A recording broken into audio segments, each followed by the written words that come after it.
Assalamualaikum warahmatullahi wabarakatuh. Tugas 1.4.A.9 Aksi Nyata Modul 1.4 Budaya Positif. Perkenalkan,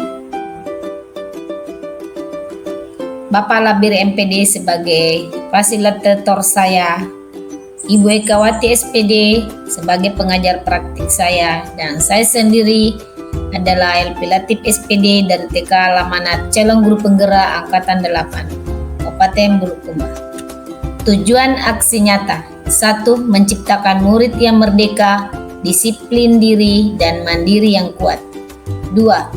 Menumbuhkan budaya positif di sekolah dengan meyakini nilai-nilai kebijakan universal. Tolak ukur: 1. Terbentuknya keyakinan kelas melalui kegiatan kesepakatan kelas yang dilakukan oleh guru dan peserta didik. 2. Murid mampu menerapkan keyakinan kelas yang telah dibuat. Warga sekolah menerapkan budaya positif.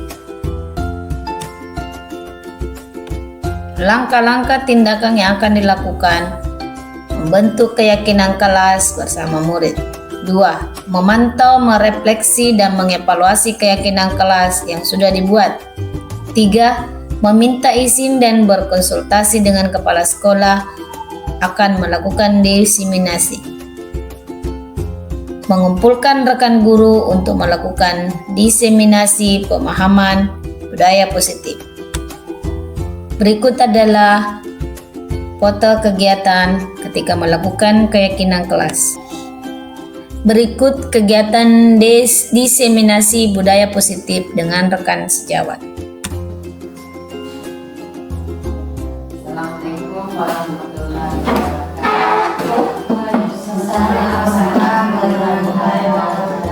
Alhamdulillah, pada hari ini kita masih diberi kesehatan dan kesempatan oleh Allah Subhanahu wa Ta'ala sehingga kita dapat berkumpul di tempat ini bersama-sama dengan kawan-kawan sejawat untuk mendengarkan presentase dari calon guru penggerak angkatan 8 yang ada di sekolah kita ini. Untuk menggunakan waktu dengan sebaik-baiknya, mari kita persilakan Ibu Eki untuk melakukan presentasi pada hari ini tentang diseminasi budaya positif. Dengan ini silakan. Terima kasih Ibu atas kesempatan yang diberikan kepada saya untuk mempresentasikan ini terdapat pada modul saya, modul pembelajaran saya sebagai calon guru penggerak, yaitu budaya positif, yang dimana tugas saya membuat aksi nyata tentang diseminasi budaya positif di sekolah. Ya, untuk terlebih dahulu saya akan memperkenalkan fasilitator saya, yaitu sebagai Bapak Labiri sebagai fasilitator dan Ibu Ekawati SPD sebagai guru pengajar praktik saya. Hari ini saya akan memaparkan tentang budaya positif di sekolah. Seperti kita ketahui, budaya positif di sekolah adalah nilai-nilai keyakinan atau suatu kebiasaan yang berpihak pada murid, yang di dalamnya mengandung sejumlah kegiatan yang mampu menumbuhkan karakter murid atau peserta didik. Nah, dalam budaya positif ini ada beberapa poin yang perlu kita perhatikan sebagai pendidik, yang dimana perubahan paradigma belajar. Mana paradigma belajar itu adalah perubahan kita mengikuti pembelajaran yang sesuai zamannya. Yang kedua, segitiga restitusi, di mana segitiga restitusi ini adalah dalam penanganan kasus. sebentar saya akan memperjelas apa itu segitiga restitusi. Yang ketiga adalah pembuatan keyakinan kelas, yang dimana keyakinan kelas ini yang dulu kita kenal sebagai peraturan kelas atau tata tertib kelas. Sebentar saya akan jelaskan apa itu keyakinan kelas. Yang keempat adalah posisi kontrol. Posisi kita sebagai guru ada 5 ya teman-teman. Nanti akan saya jelaskan lagi apa-apa saja itu posisi kita sebagai pendidik. Yang keenam, yang kelima, kebutuhan dasar manusia. Ya, akan saya jelaskan lagi juga sebentar. Yang keenam, motivasi perilaku manusia. Nah, yang terakhir adalah disiplin positif. Nah, dalam budaya positif itu kita harus menanamkan kepada anak bagaimana itu disiplin positif. Nah, sekarang di sini ada pertanyaan atau kita setuju atau tidak, ya. Saya akan meminta kepada teman-teman dari pertanyaan saya sebentar, apakah kita setuju atau tidak apa yang saya sampaikan. Pemberian hukuman dapat mendisiplinkan anak. Apakah teman-teman setuju atau tidak? Pemberian hukuman dapat mendisiplinkan anak.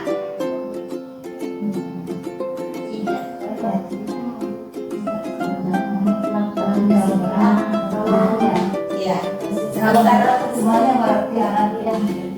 Ya, sebentar saya akan jelaskan kembali ya. Yang pertanyaan yang kedua, berarti kita sepakat ya kata hukuman itu adalah tidak setuju. Iya, oke, terima kasih. Sekarang kita lanjut adalah hukuman positif seperti membaca, membersihkan kelas dapat membentuk kedisiplinan anak. Setuju atau tidak? Setuju. Oke. Terima kasih. Sekarang pertanyaan saya yang ketiga adalah adanya peraturan kelas di sekolah menjadikan anak lebih disiplin. Setuju atau tidak? Setuju. Oke. Pertanyaan saya yang keempat, pemberian penghargaan atau hadiah dapat meningkatkan motivasi belajar anak. Ya, setuju. Ya, sebentar saya dari masukan teman-teman semua akan saya jelaskan semua apa itu hukuman, ya, apa itu pemberian penghargaan dan akibatnya seperti apa.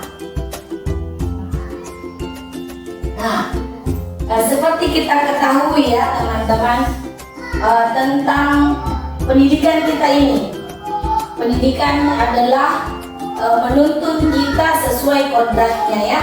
Sebagaimana dalam filosofi Ki Hajar Dewantara yang memberikan pencerahan kepada kita bahwa pendidikan diartikan sebagai tuntunan dalam hidup tumbuhnya anak murid, menuntun segala kodrat yang ada pada anak, baik itu kodrat alam maupun kodrat zaman. Dapat mencapai keselamatan dan kebahagiaan setinggi-tingginya, baik itu sebagai manusia maupun sebagai anggota masyarakat. Nah, lanjut ya. Nah, tadi saya katakan adalah yang saya sudah bukan adalah perubahan paradigma belajar.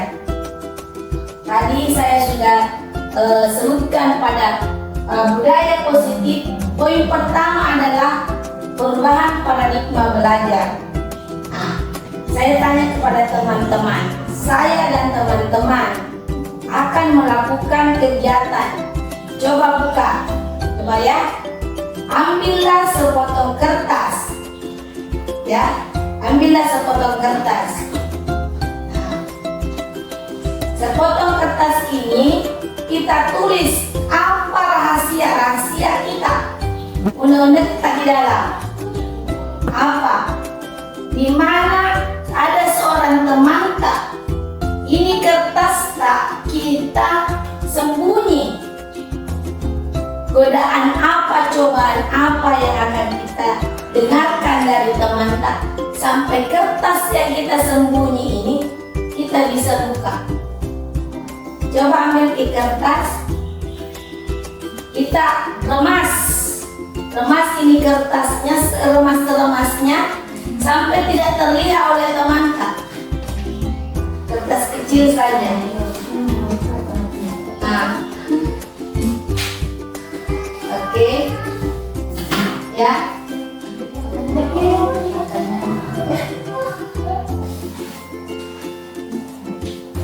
Ya, ambil ke kertas. Ini kasih Ki untuk dari pertanyaan tadi, setuju atau tidak setuju toh?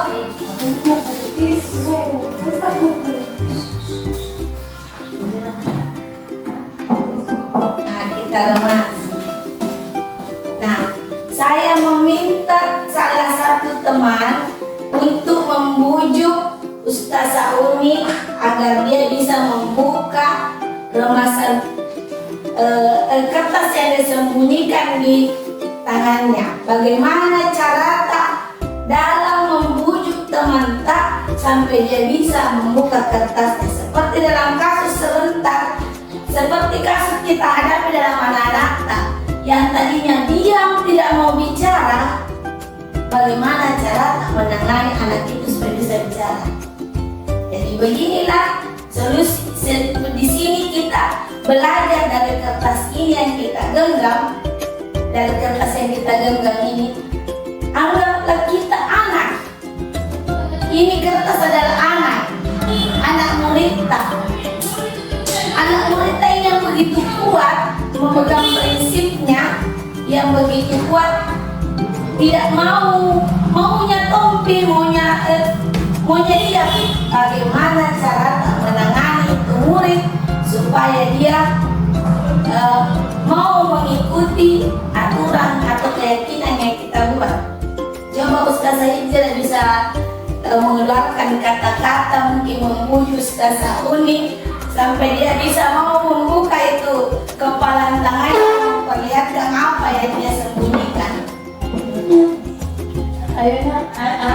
Ya, anggaplah dia anak. Cuma yang melihat kalau dibuka itu bukan cantik, kita sekali ayo sasa apa itu isinya di dalam sini ayo dong. Iya. Iya, pintar. Iya, terima kasih. Begitu ya. Dalam kita menangani seorang anak, kita akan menemukan kasus seperti ini. Sadarinya kita. Ya, kita lanjut ya. Sebentar saya jelaskan itu Bu ya. Nah, dari apa namanya? Permainan ini. Dengan permainan ini. Kita lanjut. Tadi waktu Ustazah Uni membuka kepala tangannya, apakah itu termasuk rayuan atau hukuman? Rayuan. Oke, ya. Jadi kita sebagai pendidik itu harus terus membuka hati, merayu dan merayu, walaupun hati kita ini berat untuk ya kita tetap akan selalu berusaha yang terbaik untuk anak didik kita. Itu namanya paradigma perubahan, paradigma belajar atau skema belajar kita kepada anak. Bagaimana kita menangani anak tersebut. Nah, dalam kegiatan ini sesungguhnya siapa yang memegang kendali? Apakah guru atau murid dalam membuka kertas yang dipegang oleh anak murid kita itu atau teman siswa yang memegang peran penting? Ya, terima kasih. Betul. Yang memegang peran penting ini di kertas yang dipegang oleh teman atau kadang murid ini adalah siswa. Mengapa saya katakan dia yang memegang peran penting adalah karena kalau dia tidak membuka tangannya, tetap tidak akan bisa. Jadi dia tetap kukuh pada pendiriannya. Dia tidak mau. Jadi bagaimana caranya supaya itu bisa beransur anak ini membuka hatinya kepada kita sebagai pendidik. Nah, kita lanjut. Nah, di sini masih paradigma berbahan belajar ya, yaitu stimulus respon. Nah, di sini ada realitas kebutuhan kita sama. Kebutuhan kita itu sama semua. Teori respon atau teori kontrol yang ada pada perubahan paradigma belajar ini adalah realitas atau kebutuhan yang berbeda-beda. Kita kan sama semua membutuhkan. Kebutuhan kita sama, tapi berbeda-beda apa yang kita inginkan, apa kebutuhan kita inginkan. Ya, nah, kembali lagi, semua orang melihat hal yang sama. Semua orang melihat hal yang sama.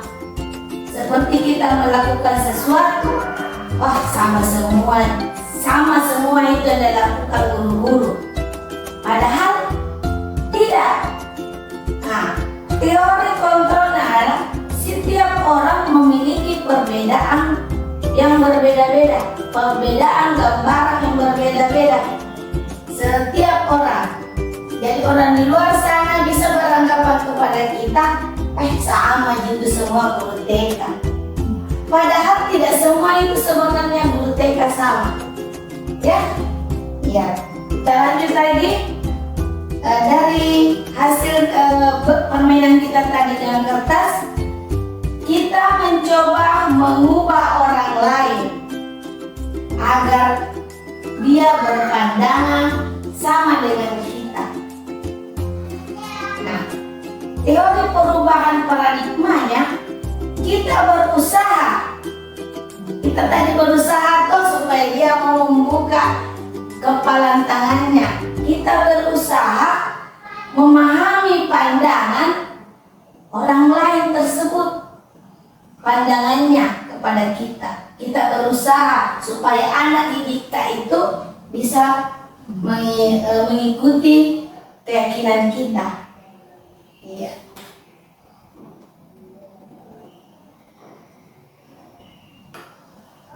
Nah, disiplin positif. Disiplin positif. Dalam budaya kita, makna kata disiplin dimaknai menjadi sesuatu yang dilakukan seseorang pada orang lain untuk mendapatkan keputusan. Nah, Bapak Pendidikan kita Ki Hajar Dewantara menyatakan, di mana ada kemerdekaan, disitulah harus ada disiplin yang benar atau yang kuat. Nah, kita lanjut. Nah, makna disiplin. Seseorang yang memiliki disiplin ini berarti mereka itu bertanggung jawab. Jadi kalau kita memiliki disiplin diri, berarti kita termasuk orang yang bertanggung jawab. Nah, lanjut. Terhadap apa yang dilakukan, karena mereka mendasarkan tindakan mereka dengan nilai-nilai keyakinan. Nah, keyakinan ini ada 4, ada 3. Keyakinan universal, keyakinan universal ada 2, dan keyakinan internal ada 1. Keyakinan internal itu yang dari luar, dan keyakinan dari dalam kita untuk berubah akan ada. Lebih banyak keyakinan dalam diri daripada keyakinan dari luar. Nah, sekarang saya jelaskan apa itu keyakinan universal. Keyakinan atau nilai kebajikan universal adalah nilai-nilai kebajikan yang disepakati bersama, Nilai-nilai ini merupakan payung besar dari sikap dan perilaku kita. Nah, disiplin positif. Sekarang kita kan sudah masuk dalam kurikulum merdeka atau yang disebut dengan profil pelajar Pancasila. Nah, dalam profil pelajar Pancasila ini ada enam hal dimensi yang perlu kita ketahui. Yang pertama adalah beriman, bertakwa kepada Tuhan Yang Maha Esa dan berakhlak mulia. Yang kedua, berbinekaan global, gotong royong, kreatif, bernalar kritis dan mandiri. Kita lanjut ya. Sekarang kita masuk ke motivasi perilaku manusia. Poin yang ketiga ya, pada budaya positif. Sebagai seorang guru, saat Anda hadir mengajar di kelas tepat waktu, motivasi apa yang mendasari Anda? Mendasari teman-teman untuk hadir tepat waktu di sekolah?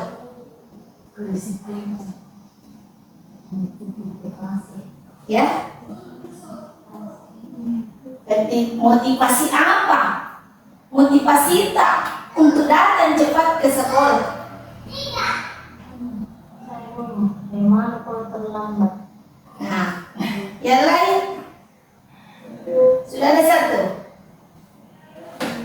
Motivasi kita untuk apa kita selalu memberikan contoh kepada siswa? Iya, betul. Memberikan contoh kepada teman-teman yang lain dan terutama anak didik kita. Iya, terima kasih Ustaz Sahati atas masukannya. Sekarang kita masuk lagi, masih motivasi perilaku.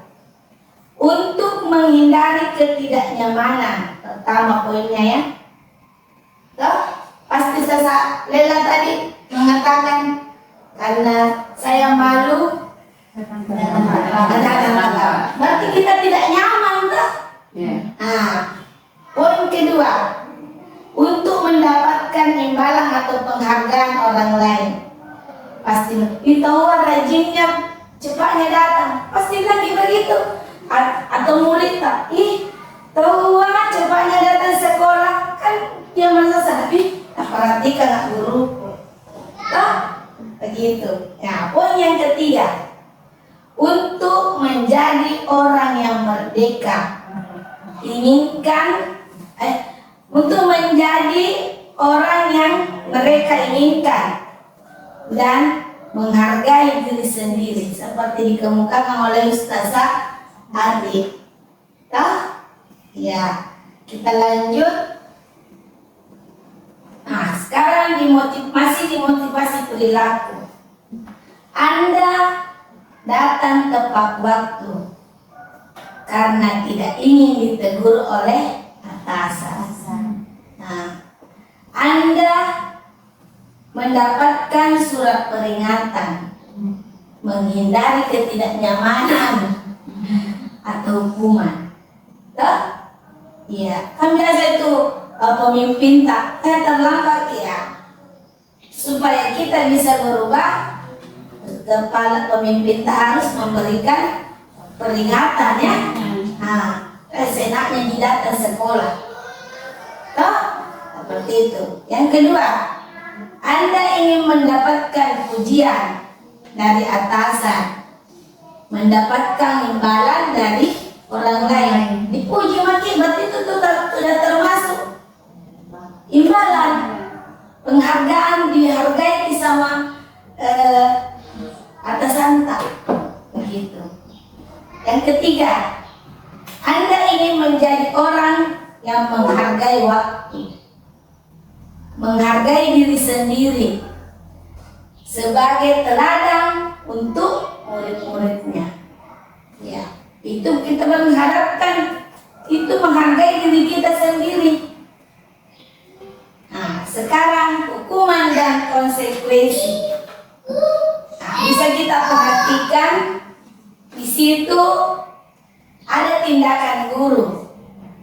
Saya minta pendapatnya teman-teman lagi di sini.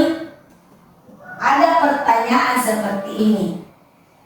Mencatat 100 kali di buku tentang jika anak murid tak terlambat ke sekolah, apakah itu hukuman atau konsekuensi? Hukuman. Yang kedua, membersihkan coretan yang dibuatnya di meja tulis. Apakah itu hukuman atau konsekuensi? Ya, sebentar saya jelaskan ya. Murid diminta untuk usap 15 kali karena tidak memakai masker ke sekolah. Apakah itu hukuman? Terima kasih. Berdiri di depan kelas sambil mengangkat kaki karena tidak menjawab pertanyaan ibu guru. Hukuman. Oke. Terlambat hadir di pembelajaran 15 menit. Apakah itu hukuman atau konsekuensi?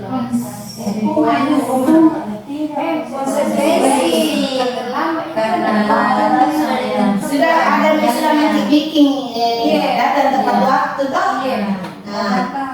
Sudah melanggar aturan, melanggar konsekuensi. Ya. Apalagi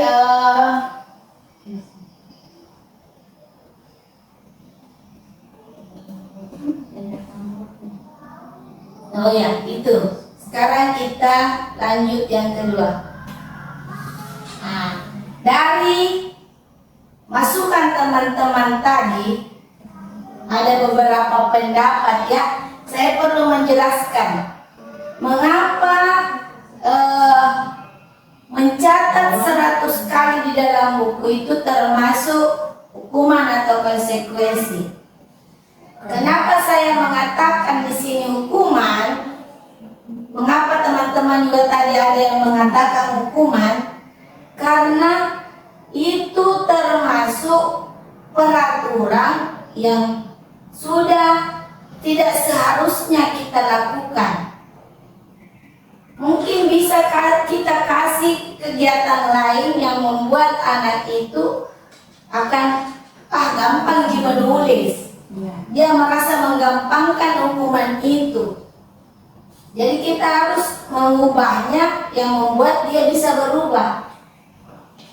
Nah, lari mengelilingi lapangan basket karena terlambat hadir di sekolah, itu termasuk hukuman. Ya, kita lanjut karena teman-teman sudah mengerti tadi yang mana namanya hukuman dan mana yang namanya konsekuensi ya. Nah, sekarang hukuman dan penghargaan. Ya. Tadi hukuman dan konsekuensi. Sekarang hukuman dan penghargaan. Hukuman atau konsekuensi dan restitusi itu saling berhubungan. Tindakan terhadap suatu pelanggaran pada umumnya berbentuk hukuman atau konsekuensi. Hukuman tidak direncanakan atau tiba-tiba, itu termasuk hukuman ya, yang tiba-tiba. Nah, tidak ada dalam aturan yang telah kita buat. Ya, jadi hukuman itu yang tiba-tiba kita buat. Nah, tapi kalau konsekuensi berarti sudah ada aturan yang telah kita buat. Seperti itu. Nah, sekarang restitusi. Restitusi adalah proses kolaborasi yang mengajarkan murid untuk mencari solusi dari dirinya. Solusi yang telah dilakukannya, dari kesalahan yang telah dilakukannya. Nah, membantu murid berpikir tenang. Nah, orang apa yang mereka inginkan, mau dia seperti apa, ingin menjadi seperti apa, dan bagaimana mereka harus memperlakukan orang lain. Nah, dihukum oleh penghargaan. Tadi teman-teman sudah memilih bahwa hukuman dan penghargaan, diberikan penghargaan. Saya jelaskan ya teman-temannya, pengertiannya dulu. Saat kita berulang kali menjanjikan hadiah kepada anak-anak, katakan biasa, kalau anu kina diam ki, kasih ki begini, seperti itu. Kan itu namanya penghargaan. Tapi sebenarnya penghargaan itu mematikan motivasi anak.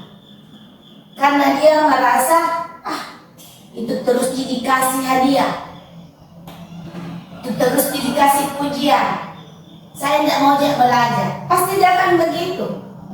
Kenapa? Karena dia tidak bermotivasi untuk belajar. Karena kita tidak, dia Tony terus dikasih hadiah, dia Tony terus dikasih hadiah, dia Tony terus dia dipuji-puji. Tapi kalau kita memberikan suatu hukuman itu bukan dengan penghargaan, kita misalnya memberikan dia seperti ini.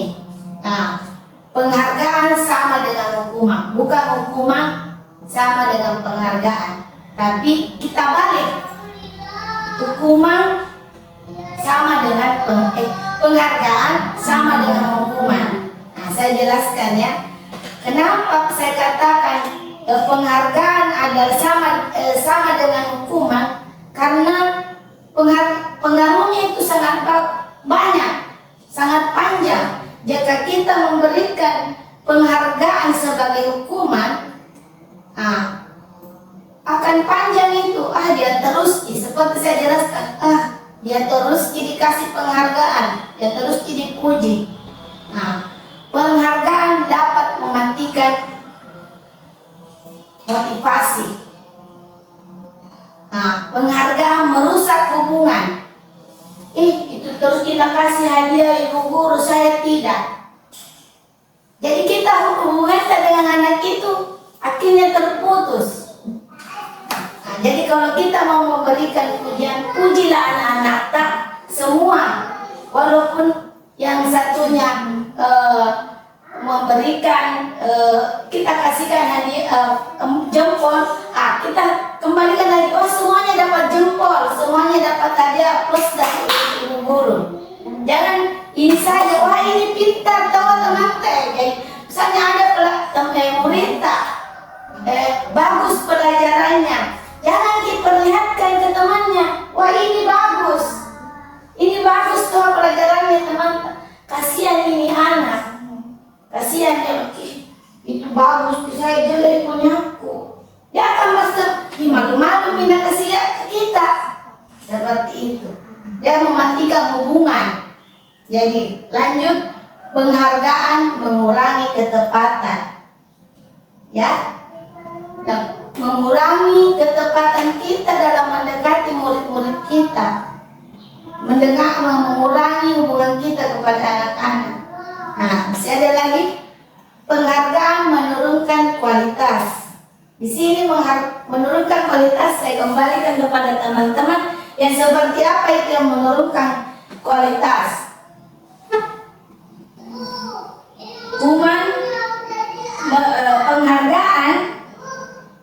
Penghargaan sama dengan hukuman. Penghargaan menurunkan kualitas. Baik, saya jelaskan. Di sini menurunkan kualitas. Yang tadinya anak kita sudah bersemangat belajar, karena tidak kita puji, lebih kita puji yang lebih cepat selesai mengerjakan tugas, dia akhirnya tidak, saya sebentar deh, karena ibu guru sudah ambil di temanku, ada temanku yang selesai, akhirnya dia sudah tidak bersemangat lagi untuk belajar atau bekerja. Dia sudah ada di temanku, ya itu bagus teman, dia kan merasa saya jelek punyaku. Begitu. Ya. Dan lanjut ya. Penghargaan mematikan kreativitas. Mengapa dikatakan mematikan kreativitas? Sama tadi, menurunkan kualitas. Ya, penghargaan menghukum. Ya. Lanjut.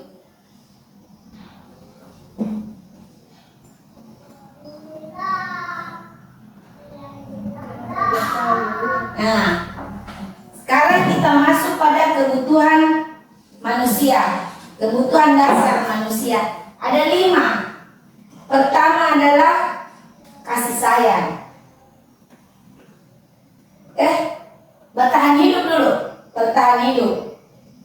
Ya, kasih sayang, kebebasan, kesenangan, dan penguasaan. Ya, bertahan hidupnya seperti apa itu?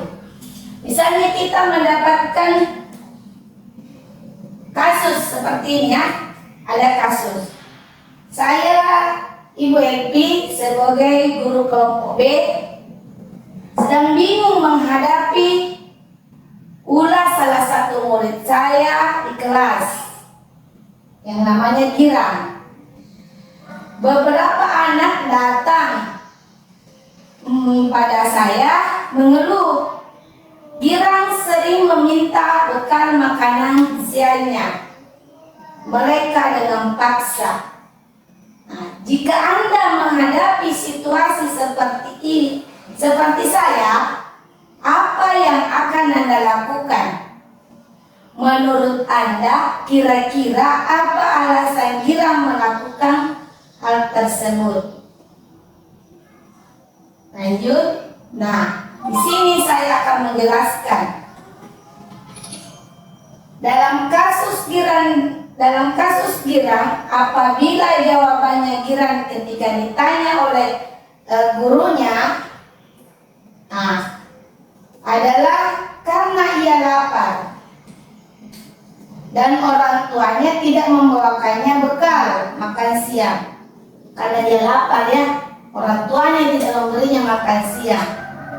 Nah, dalam kasus ini, apakah Girang termasuk ke dalam kebutuhan bertahan hidup, kasih sayang, kebebasan, penguasaan? Kebutuhan bertahan hidup. Kebutuhan bertahan hidup. Kenapa dia dikatakan kebutuhan bertahan hidup? Karena lapar. Iya, ya bagus. Selanjutnya, apabila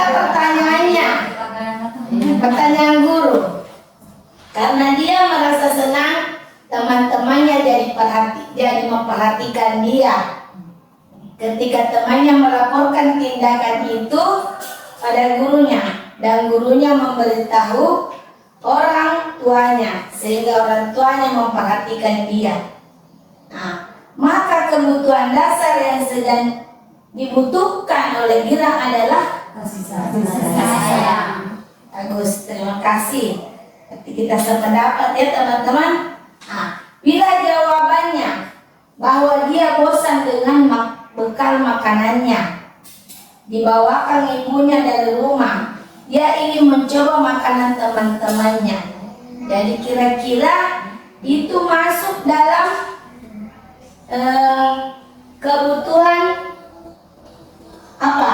Kebebasan, kesenangan, penguasaan diri. Penguasaan diri. Oke, penguasaan diri. Nah, kayaknya kebutuhan kebebasan.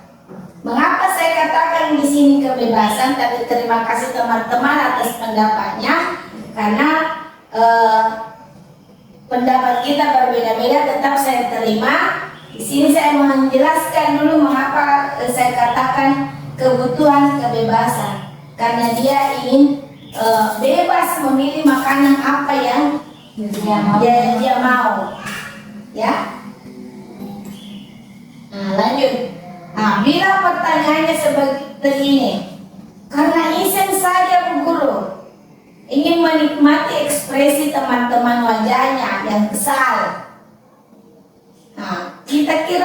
dia suka lihat temannya katanya kalau mukanya temannya marah-marah, menangis. Jadi dia di situ membutuhkan kebutuhan apa? Kesenangan. Iya, dia senang dia lihat temannya, wih, marah temanku. Kalau tidak senang dia lihat temannya marah. Untuk mendapatkan perhatian temannya, toh. Lanjut, bila pertanyaannya begini, merasa hebat karena temannya jadi takut sama dia. Menuruti keinginannya, maka kebutuhan Gilang adalah dia berpuasa. Saya berpuasa, tapi temanku sama saya. Seperti itu. Sekarang saya kembalikan kepada restitusi, sebuah pendekatan untuk menciptakan disiplin positif. Jadi perlu teman-teman kita ketahui ya, dalam menangani suatu kasus, kita tidak langsung ini anak terlambat pergi sekolah. Tidak seperti itu, tapi kita harus melakukan 3 hal. Menanyakan kesalahannya apa, menanyakan keyakinannya apa, serta anak itu akan mengucapkan terima kasih kepada kita karena kita sudah menyelesaikan kenapa dia bisa terlambat. Misalnya seperti kasus ini.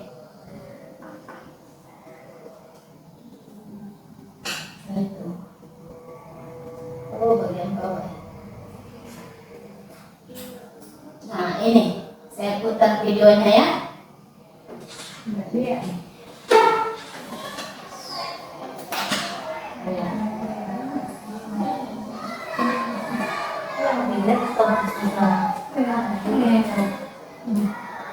Ini ada kasus di sini, anak murid kita, Pak Kia datang terlambat ke sekolah. Di situ tidak kita langsung kenapa terlambat, tapi kita panggil dulu baik-baik, kita tanyakan kenapa bisa terlambat Kina. Kita terlambat Kina. Ustazah terlambat kok begini. Oh iya, jadi hari ini Ustazah maafin, Ustazah kasih kesepakatan besok tidak terlambat lagi ya. Anak itu akan mengatakan, iya Bu Guru, iya Ustazah, saya tidak akan terlambat lagi. Dengan cara bagaimana nak? Saya akan datang cepat sekolah. Itulah sudah kita memfasilitasi anak, menanyakan keyakinannya. Keyakinannya itu berarti dia akan datang tepat waktu. Setelah kita menanyakan keyakinan tersebut, dia akan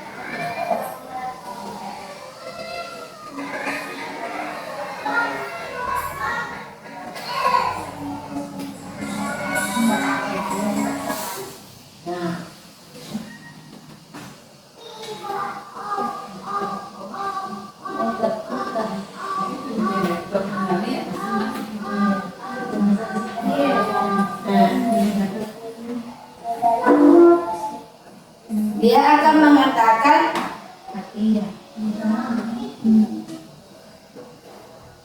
mengatakan terima kasih Ustaz Elpi karena sudah mengajariku tentang disiplin. Saya kembali ke atas tadi.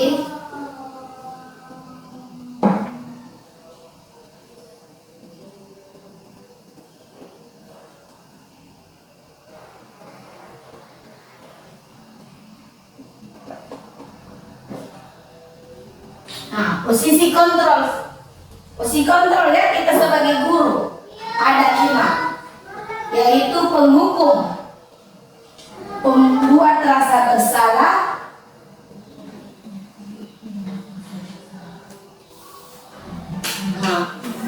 guru pembuat merasa bersalah,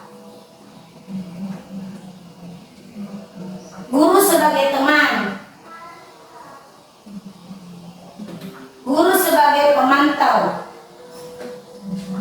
guru sebagai manajer. Di sini saya mau bertanya. Saya jelaskan dulu ya teman-teman, guru sebagai penghukum. Guru sebagai sebagai penghukum adalah menggunakan hukuman fisik maupun verbal. Orang-orang yang menjalankan posisi penghukum senantiasa mengatakan bahwa sekolah memerlukan sistem atau alat yang dapat lebih menekan murid lebih dalam lagi. Guru yang menerapkan posisi penghukum akan berkata, "Patuhi aturan saya, awas, kamu selalu saja salah." Ya. Nah, di sini saya bertanya, sebentar, posisi apakah teman-teman? Nah, sini. Kedua, guru pembuat merasa bersalah. Ibu sangat kecewa sekali dengan kamu. Berapa kali ibu bapak harus memberitahu kamu? Ya, membuat rasa bersalah. Guru sebagai teman yang ketiga, ayo bantulah ibu guru. Bagaimana baiknya sayangnya? Ya sudah, kali ini tidak apa-apa, karena semua manusia itu pernah melakukan kesalahan. Nah, nanti ibu bantu bereskan, nanti ibu bantu, ya. Nah, sebagai guru sebagai pemantau, peraturannya apa? Kita sudah membuat peraturan. Apa yang telah kamu lakukan? Ya, kita pantau karena kita kan sudah membuat peraturan. Jadi kita tidak langsung. Nah, guru sebagai manajer. Nah, posisi terakhir manajer adalah posisi di mana guru berbuat sesuatu bersama dengan murid, mempersilahkan murid agar mempertanggungjawabkan perilakunya, mendukung murid agar dapat menemukan solusi atas permasalahannya sendiri. Nah, di manajer, murid diajak untuk menganalisis kebutuhan dirinya maupun kebutuhan orang lain. Di sini penekanan bukan pada kemampuan membuat konsekuensi, namun dapat berkolaborasi dengan murid bagaimana memperbaiki kesalahan yang ada. Nah, sekarang sebagai manajer, kita akan berkata seperti ini. Apa yang kita yakini, kembali kepada keyakinan kelas. Jika kamu memperbaiki ini, hal ini menunjukkan apa tentang dirimu? Nah, saya bertanya kepada teman-teman, pada posisi 5 posisi kontrol ini yang biasa kita terapkan di sekolah tak, di kelas tak, yang seperti apa? Posisi kontrol seperti apa? Ya, sebagai manajer. Nah, kalau menurut saya sebagai teman dan manajer, ada dua kita sebagai guru TK ya, sebagai guru TK agar anak kita itu tidak merasa takut. Kita sebagai teman dan manajer, ya, teman kita merayu, manajer tetap kita menuntun. Ya. Oke. Nah, keyakinan kelas. Nah, di sini saya sudah melakukan keyakinan kelas, di mana keyakinan kelas ini saya buat bersama murid saya dan hasilnya seperti ini. Hasilnya ada di sini.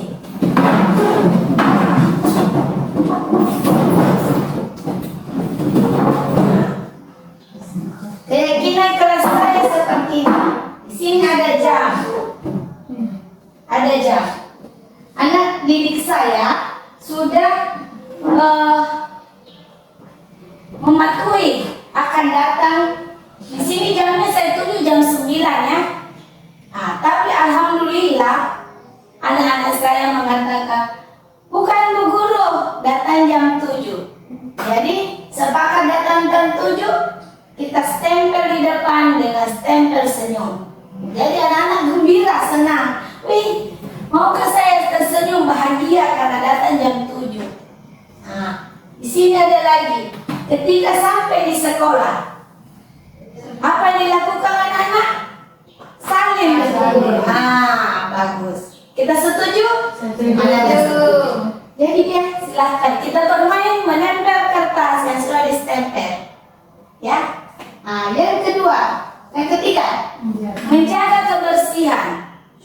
Nah, kalau ada sampah nak, di mana disimpan? Di tempat sampah. Ya, setuju. Anak-anak sudah melakukannya. Nah, keempat, bertanggung jawab untuk mengerjakan tugasnya. Dia akan bertanggung jawab mengerjakan tugasnya. Dia tidak maunya saya Bu Guru. Kan kemarin kita sudah buat keyakinan sayang. Kita harus mengerjakan apa? Tugas. Nah, kemarin sudah stempel. Makanya ini saya tidak lepas dari sini. Jadi ketika ada anak yang tidak mematuhi keyakinan kelasnya, saya perhatikan, nah sudah bikin begini, kan kemarin tersenyum, bikin begini. Nah, begitu. Nah, lanjut lagi ini. Jujur dan mandiri. Nah, jujur dan mandiri di sini ketika ada temannya terjatuh, dia siap menolong. Banyak halnya dalam jujur dan mandiri. Mandiri dalam datang sekolah sendiri, ya, belajar. Nah, sendiri mengerjakan tugas. Ya, saya lanjut ya.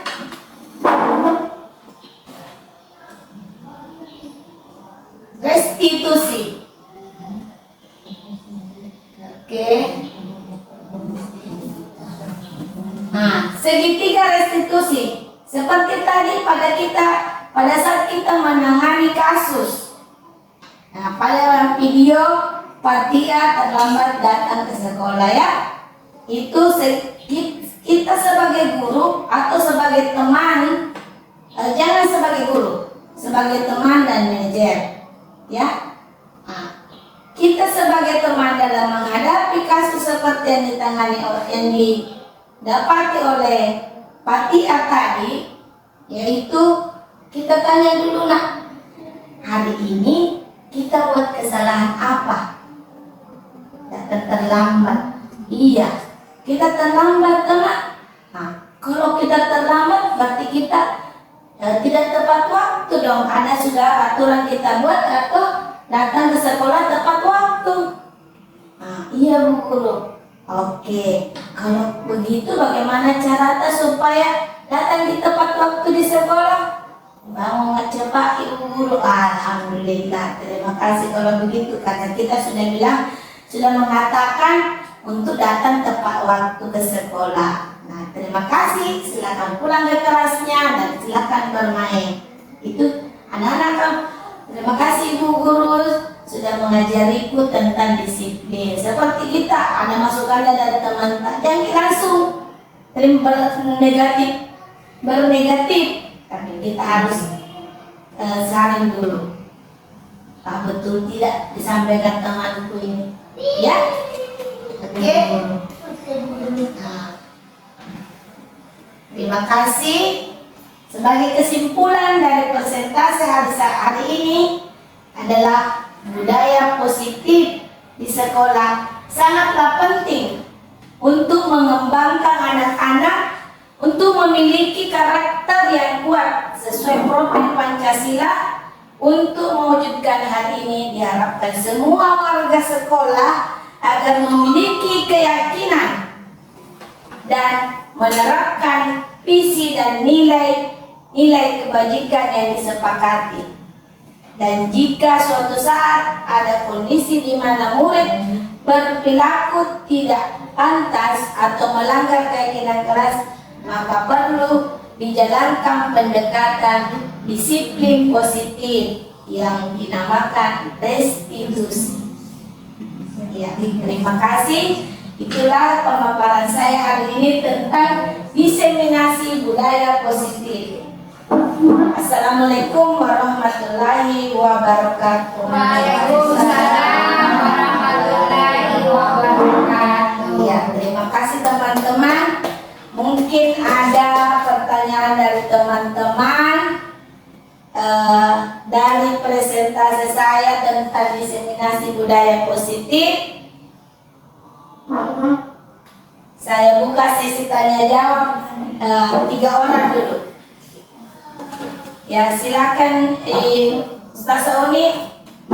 Terima kasih. Assalamualaikum warahmatullahi wabarakatuh. Waalaikumsalam warahmatullahi wabarakatuh. Terima kasih atas kesempatan pada membuka pertanyaan hari ini.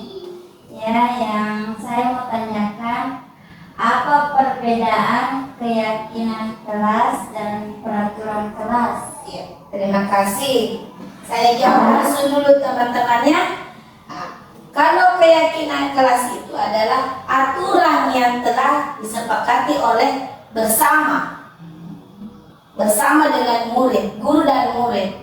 Sedangkan peraturan adalah peraturan yang dibuat tersendiri, peraturan yang dibuat oleh guru sendiri. Namun kita perlu memperhatikan keyakinan anak-anak, apa kesepakatan anak-anak. Jangan dulu yang bisa kita sebut dengan tata tertib sekolah. Nah, tata tertib kan kita buat sendiri, dibuat oleh sekolah, bukan oleh anak. Sedangkan keyakinan adalah yang dibuat oleh anak sendiri. Ya, terima kasih. Bagaimana Ustazah Uni? Terima kasih. Ya, terima kasih. Ada lagi satu lagi. Nah, Ustazah Lela, silakan Ustazah. Terima kasih atas kesempatan yang diberikan. Assalamualaikum warahmatullahi wabarakatuh. Waalaikumsalam warahmatullahi wabarakatuh. Setelah mendengarkan paparan yang dibawakan tadi oleh Wilfi, timbul pertanyaan, bagaimana cara Anda menanamkan budaya positif di sekolah? Ya, terima kasih. Terima kasih. Ini sangat membuat saya senang dengan teman karena adanya pertanyaan seperti ini. Cara saya yang pertama adalah menanamkan budaya positif dengan memberikan contoh terdekat dengan diri kita. Kita dulu yang berbuat, baru kita contohkan kepada anak-anak. Jadi kalau kita tidak menanamkan budaya positif dalam diri kita, insya Allah anak-anak kita tidak akan bisa berlaku seperti budaya positif yang kita inginkan. Nah, misalnya kita datang terlambat, guruku saja datang terlambat, guruku saja cerita terus, tidak dapat perhatikan. Itu sudah kita berikan contoh yang tidak baik untuk anak didik kita. Tapi kalau ketika kita memberikan perhatian kepada anak didik kita, memberikan contoh kepada anak didik kita, insya Allah budaya positif akan terlaksana di sekolah kita. Bagaimana Ustazah Lela? Terima kasih. Iya, terima kasih atas sumbangsi pertanyaannya, sangat mendukung saya. Ya, saya silakan lagi satu lagi. Silakan Ustazah Hijrah. Assalamualaikum warahmatullahi wabarakatuh. Waalaikumsalam warahmatullahi wabarakatuh. Terima kasih atas kesempatan yang diberikan kepada saya.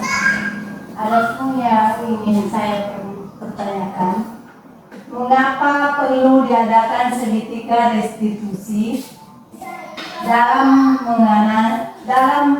menangani kasus di kelas? Iya, sebagai kita ketahui, guru TK itu adalah sebagai teman dan manajer, ya. Nah, posisi lima posisi kontrol yang kita terapkan di sekolah kita adalah sebagai teman, guru sebagai teman dan guru sebagai manajer. Mengapa kita harus memperhatikan segitiga restitusi dalam menangani kasus di sekolah? Karena itu sangat membantu anak didik supaya dia tidak tertekan. Jika dia melakukan kesalahan, kita tidak memberikan sumbangsi hukuman, tapi memberikan perhatian. Dia sendiri yang akan mengemukakan kesalahannya, bukan guru sebagai pemberi masalah, ya. Tapi anak itu akan mengakui kesalahannya sendiri.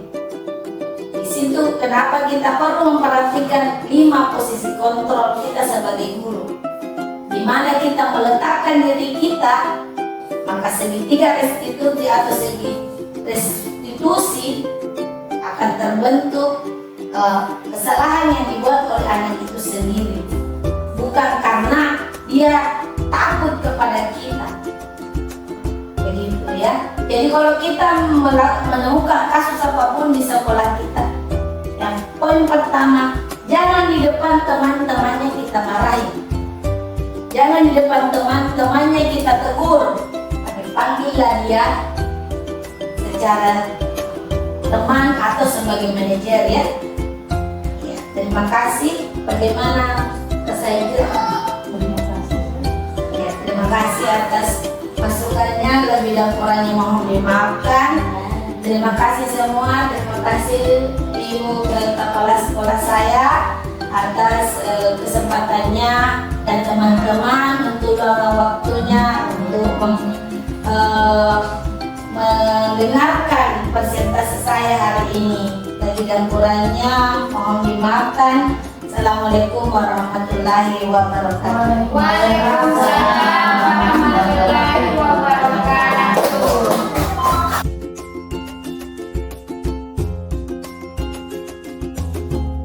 Ya, hari ini kita akan membuat keyakinan kelas, ya. Yang pertama adalah jam. Jadi kalau kita mau ke sekolah jam berapa, Nak? Jam berapa kita ke sekolah, sayang?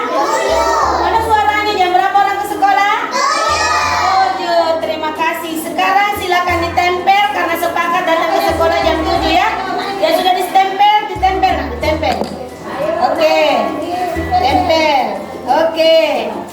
Iya, pintar. Tetap, ya. Tempel, Nak. Langsung jadi tempel. Langsung tempel. Terbalik. Nah, tunggu ya, Ustaz sampaikan lem di. Tunggu saya. Sana kita tempel. Siapa lagi yang perlu ditempelnya? Ayo, ini nak kita nih, ambil. Sudah ditempel? Yang tidak ada lem ini, Bu Ustaz kasih lem. Ya.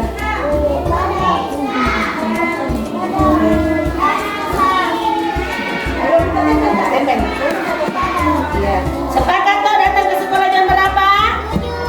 Jam 7. Stempel. Kasih stempel dulu sama Ustaz. Ayo. Ya, yang sudah kasih lem, silakan ditempel.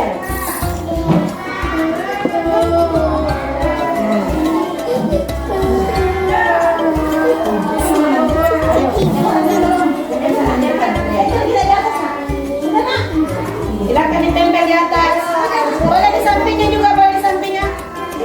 Baru aku foto sebentar di. Sepakat datang jam berapa ke sekolah? Jam 7. Ya belum. Jam berapa datang di sekolah? Jam 7. Jam 7. Silakan. Silakan tempel. Ayo tempel di depan dulu. Tempel di depan. Ayo tempel. Ini tempel sang. Oh jatuh itu.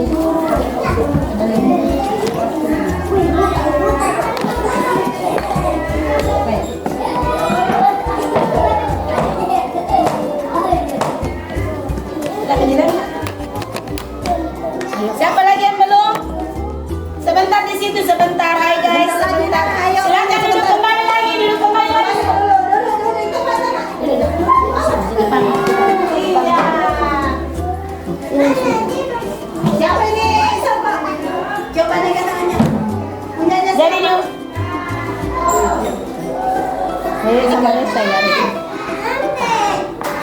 Jangan disayang, jangan. Nah, sudah sepakat datang sekolah jam berapa? Jam 7.